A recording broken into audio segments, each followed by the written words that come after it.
Heroin use in the United States has nearly tripled since 2003, according to a new UN report.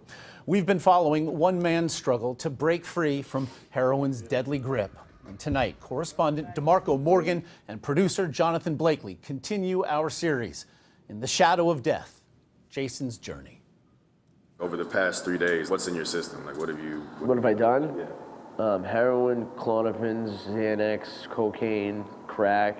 We met Jason Amaral the day before he entered rehab. I just did some heroin and I'm very, very high. He was on a drug binge. It lasted all day and into the night. What are you gonna say? We watched as he shot up multiple times, nodded in and out, and snorted pills. What's up? You ready to do this? Later that night, his best friend Mike Duggan picked him up to take him to rehab.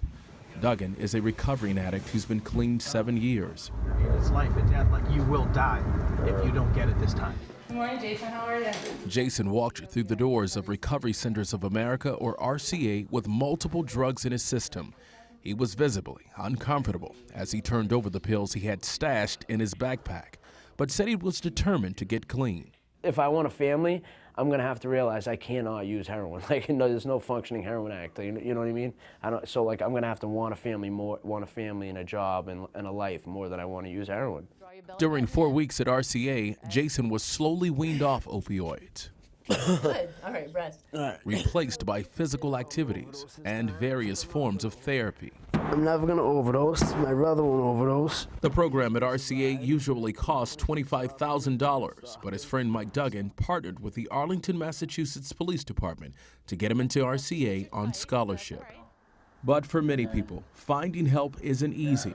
So I'm trying to get into a detox. People like Jason's brother, Andrew, who is also a heroin addict. I'm calling to see if there's any male detox beds available. While Jason was in rehab, we found Andrew dialing to get in to any place. Please leave your name, number, and a brief message. Anywhere for detox. Why they never pick up? With no luck. This is red. And between calls, he continued to shoot up. In Massachusetts, it takes an average of 19 days before an addict can actually start a rehab program. Sometimes it can take up to 10 weeks. So as the heroin epidemic intensifies across the country, Put your hands on the steering wheel. Do it now. police are dealing with more and more heroin users on the street. What do you got? Needles. Even for those who choose detox, which lasts about a week, further treatment is almost always needed. And that's another weight.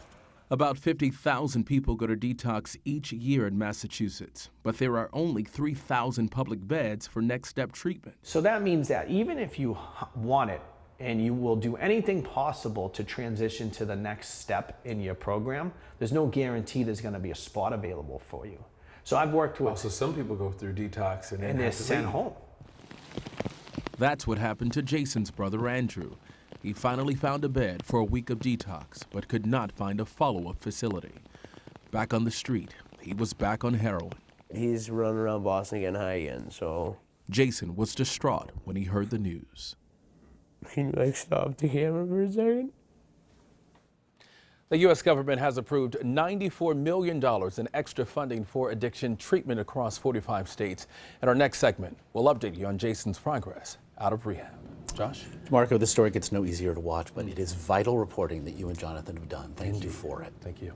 And we've posted more about Jason's journey and places to find help for addiction on our website at cbsnews.com.